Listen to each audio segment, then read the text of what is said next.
Good morning dear students, my self Sanjay Makwana. आज का जो टॉपिक है वो MA 309 का है, कंपोनेंट डिज़ाइन एंड एस्टिमेशन। जो अपन कंटिन्यू कर रहे थे, इससे पहले वाले लेक्चर में अपन ने देखा था कि की क्या होती है और कितने प्रकार की होती है। What is key and what are the different kinds of key. इस वाले टॉपिक में हम ये देखेंगे कि की को अपन किस तरीके से डिज़ाइन करते हैं, कौन कौन से फोर्सेस इसके ऊपर लगते हैं, किस तरीके से अपन इसको डिज़ाइन करते हैं। सबसे पहले अपन बात करते हैं फोर्सेस एक्टिंग ऑन अ संकी। संकी की अपन ने बात करी थी और संकी ही आपके कोर्स में है। तो संकी के ऊपर कौन कौन से फोर्स लगते हैं और ये किस तरीके से डिज़ाइन की जाती है। तो सबसे पहले आप नज़र डालिए, जब भी अपन किसी की के द्वारा फोर्स को, टॉर्क को ट्रांसमिट करते हैं तो दो तरह के उसके ऊपर फोर्सेस आते हैं। एक, जब अपन उसको इंसर्ट करते हैं, देखिए इस वाले वीडियो में दिखाया गया है कि अपन इंसर्ट कर रहे हैं। ये इंसर्ट कर दिया अपन ने, की को लगाया है, और जब अपन की को लगाते हैं तब उस पर एक फोर्स जनरेट होता है जिसको बोलते हैं F1। ये फोर्स है। ये कब लगता है? जब अपन उसको फिट करते हैं की को, की वे में, तब ये फोर्स लगा होता है, तब ये फोर्स एक्टिव होता है। अब इस फोर्स की वजह से जो है, ये जो फोर्स है, इसकी वजह से ये कब आता है? जब टाइट करते हैं अपन की को, तब ये फोर्स प्रोड्यूस होता है। और ये फोर्स जो है वो कंप्रेसिव नेचर का है। कंप्रेसिव स्ट्रेसेस इसके ऊपर आती हैं, इस वाले फोर्सेस के ऊपर, F1 के ऊपर। F1 की वजह से कंप्रेसिव स्ट्रेसेस आती हैं, जो कि कब होती हैं? जब अपन की को इंसर्ट करते हैं, जब अपन की को लगाते हैं, राइट। और दूसरी बात यह है कि इसको डिटरमाइन करना, इसके मैग्नीट्यूड का, इसको वैल्यू को पता करना थोड़ा सा डिफ़िकल्ट काम है। It is very difficult to determine the value of F1 compressive force. तो एक तो F1 है जो कि की में कब डेवलप होता है? जब की को अपन लगाते हैं, राइट। और दूसरा जो फोर्स है F, ये देख रहे हैं आप, दूसरा जो फोर्स है F, ये वाला जो फोर्स है, ये अपना टॉर्क जब लगता है, जब अपना टॉर्क लगता है, देखिए यहाँ पर भी टॉर्क लग रहा है। ये देखिए टॉर्क आपको दिख रहा है यहाँ पे, ये जो लाइन बनी हुई है, ये टॉर्क की लाइन है T, जो उसको घुमाती है। वो टॉर्क की वजह से ये वाला फोर्स आएगा आपका F, टेंजेंशियल फोर्स। ये और ये टेंजेंशियल फोर्स जो है आपका, ये उसको घुमाने में मदद करेगा शाफ्ट को, और जिसकी वजह से फोर्स जो है ट्रांसमिट होता है की के अंदर, और की से हब में या पुली के अंदर ट्रांसमिट होगा, राइट। तो दूसरा फोर्स है F, और ये फोर्स जो है वो टेंसाइल फोर्स की वजह से लग रहा है, ठीक है। और इस फोर्स के लगने से, जब ये फोर्स लगेगा, टॉर्क लगेगा, तो दो तरह की स्ट्रेसेस हमारे की के अंदर आती है। पहली स्ट्रेस है शियर स्ट्रेस और दूसरी है कंप्रेसिव स्ट्रेस। ये दो तरह की स्ट्रेस इसमें आती है जब हमारा ये फोर्स F फोर्स लगता है, राइट। उसके अलावा आप देख सकते हैं कि जो F1 लग रहा था, ये वाला फोर्स, ये F1, जब ये फोर्स लग रहा था, तब इसकी वजह से एक रिएक्टिव फोर्स लगना लग जाता है F1, जो कि बिल्कुल opposite, equal and opposite in nature of F1, जो उसको बैलेंस करता है और बिल्कुल अपोजिट में उसके लगता है, राइट।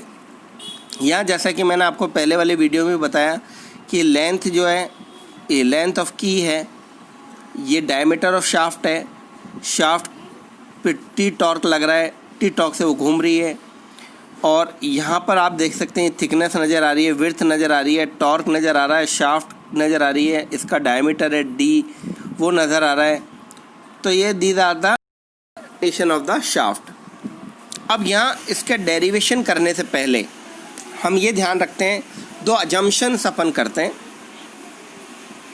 पहला अजम्पशंस कि distribution of force along the length of the की इज़ नॉट यूनिफॉर्म। यूनिफॉर्म नहीं होता है, वो वहाँ पर ज़्यादा होता है जहाँ पर फोर्स कंसंट्रेट होता है,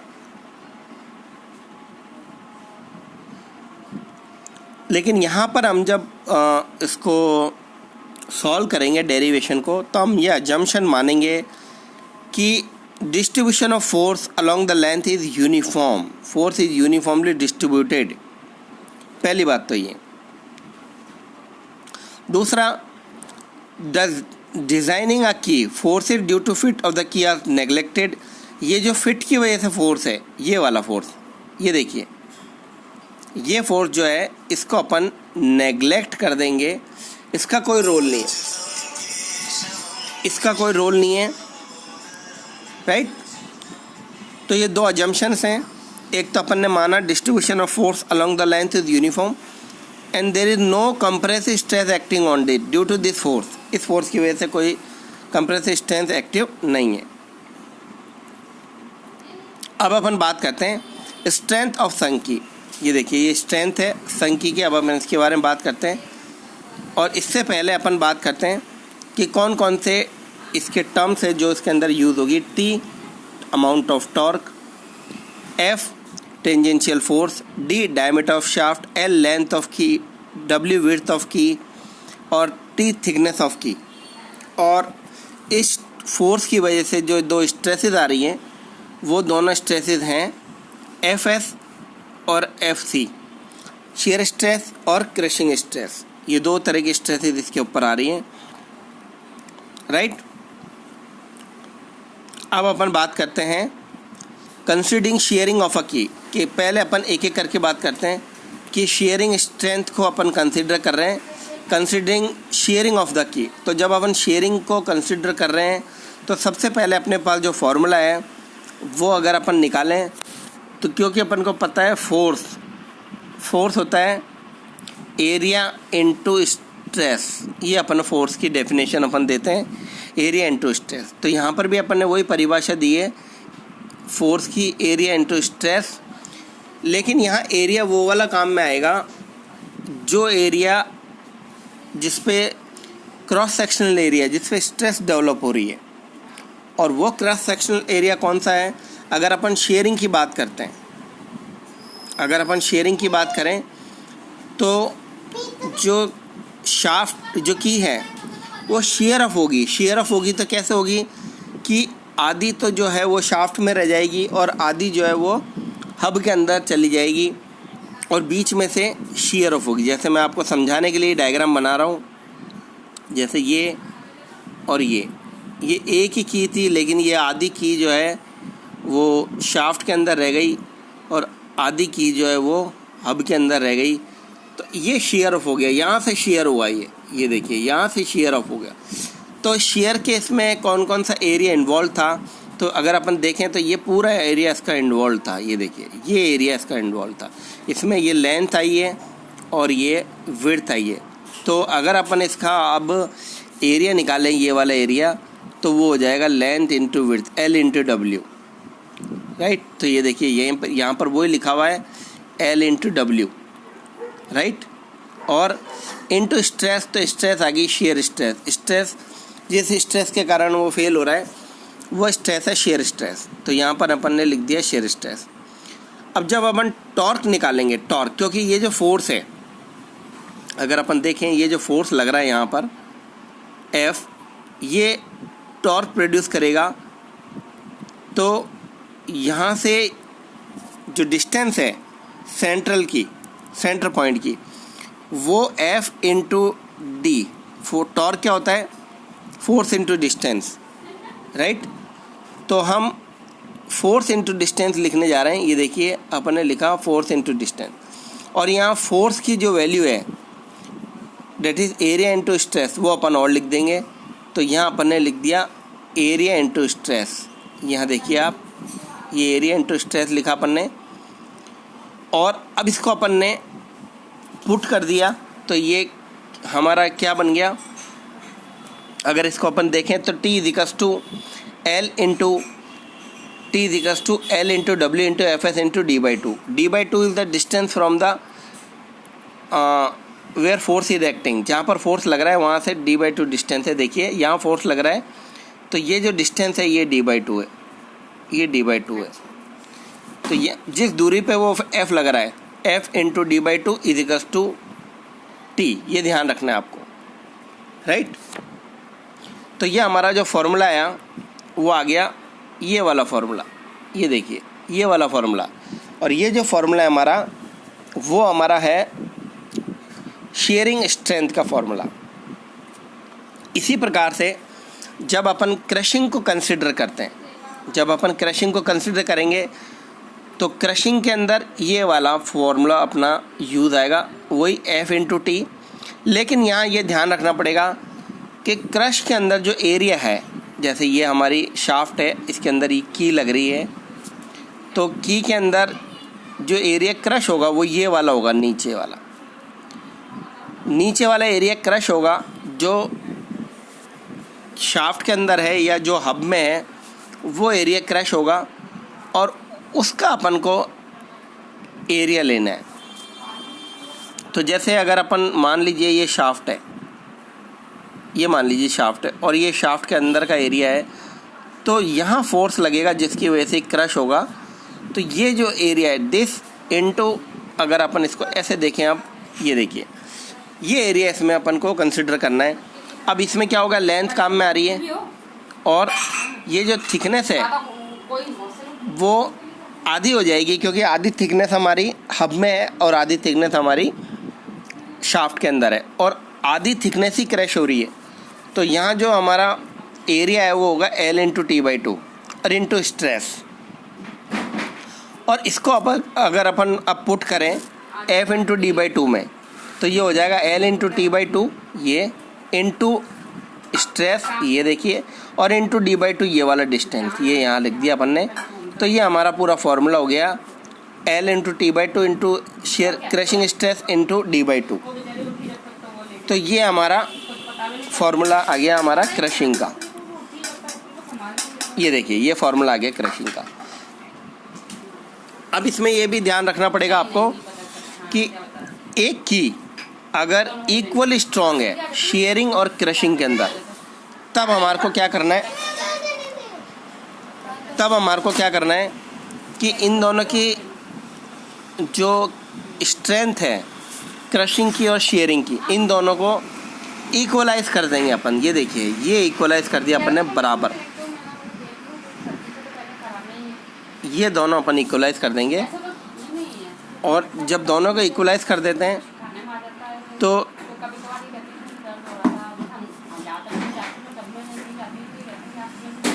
W/T इजिकल्स टू Fs/2Fs, ये हमारा फॉर्मूला आ गया।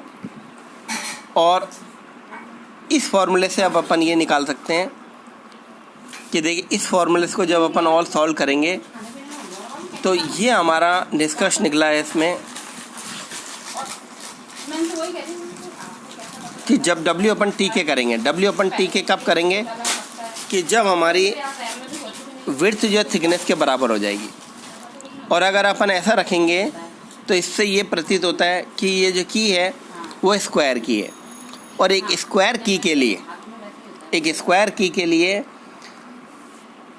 shear strength is equally important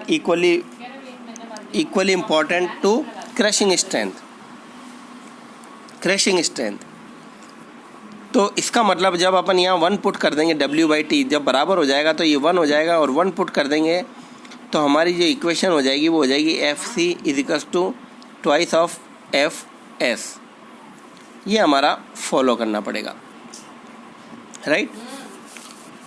और इससे अपन ये निष्कर्ष निकाल सकते हैं कि जो स्क्वायर की है वो इक्वली स्ट्रॉन्ग होती है शेयरिंग और क्रशिंग के अंदर, राइट।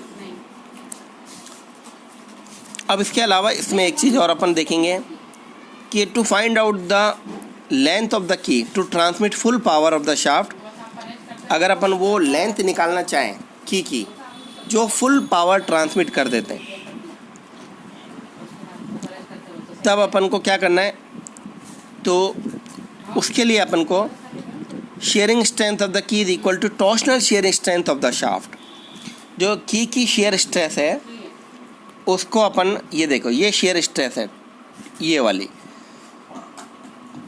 ये फार्मूला अपन ने यहाँ लिखा, और इसको शाफ्ट की टॉर्शनल स्ट्रेंथ के बराबर कर देते हैं। ये शाफ्ट की टॉर्शनल स्ट्रेंथ है।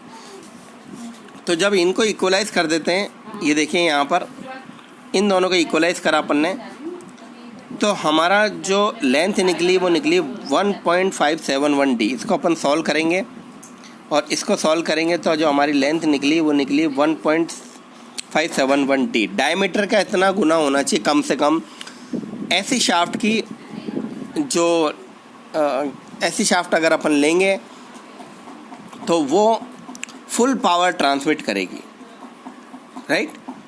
That shaft is transmitting full power from the shaft, okay. तो ये जो हमारी लेंथ निकली है 1.571, ये हमारी लेंथ निकली है की ऐसी की जो फुल पावर ट्रांसमिट करती है, फुल टॉर्क ट्रांसमिट करती है जो उस पर आ रहा है। तो ये हमारा लेंथ भी निकल गया यहाँ पे। इसको बहुत ही सिंपल तरीके से किया है, देखिए। जब अपन इन दोनों को इक्वलाइज कर देंगे, फिर लेंथ को वन साइड रखते हुए अपन ने प्रॉब्लम को थोड़ा सा अपन ने सिंप्लीफाई किया है। और सिंप्लीफाई करने के बाद यहाँ देखिए आप π/16, जब अपन इसको सॉल्व करेंगे तो ये 2 से 16 कटेगा तो 8 आ जाएगा, d से d क्यूब कटेगा तो स्क्वायर आ जाएगा। बाकी ये बचा वो अपन ने एज इट इज़ लिख दिया। और यहाँ पर अपन ने पाई और 2 को सॉल्व करा तो इससे ये आ गया अपना, पाई और 2 को सॉल्व करा तो उससे अपना 1.571 आ गया। और d is diameter of shaft and FSI और FS, ये दोनों जो है स्ट्रेसेस हैं, एक की के ऊपर है और एक शाफ्ट के ऊपर है। फिर फर्दर ये अपन माना, ऐसा मान के चलते हैं कि अगर शाफ्ट और की का मटेरियल सेम है, ये देखिए, when the material of the shaft and key same then this is equals to 1। तो ये जो टर्म है वो 1 हो जाएगी। और उसके बाद जब यहाँ 1 हो जाएगा तो हमारे पास जो बचेगा वो सिर्फ ये बचेगा 1.571 इंटू डी। ये देखिए, तो ये हमारी फुल लेंथ है जो कि फुल टॉर्क और पावर ट्रांसमिट करती है, जिसको हमने अभी ड्राइव किया। तो अभी अपन ने 2 फॉर्मूले ड्राइव किए हैं, एक considering shearing strength of the key, एक considering crushing strength of the key. तो मैं उम्मीद करता हूँ आपको दोनों समझ में आ गए होंगे। तो इसको आप एक सॉल्व एग्जांपल करके देखें, जिससे और इसमें आपको थोड़ा समझ में आए। और अगर इसमें कोई प्रॉब्लम आती है तो you can ask me, right. तो इसको एक बार आप ज़रूर देखें बुक में से, राइट। और फिर अपन इसके आगे नेक्स्ट वीडियो में अपन कंसिडर करेंगे, आगे बढ़ेंगे, ठीक है। बहुत बहुत धन्यवाद।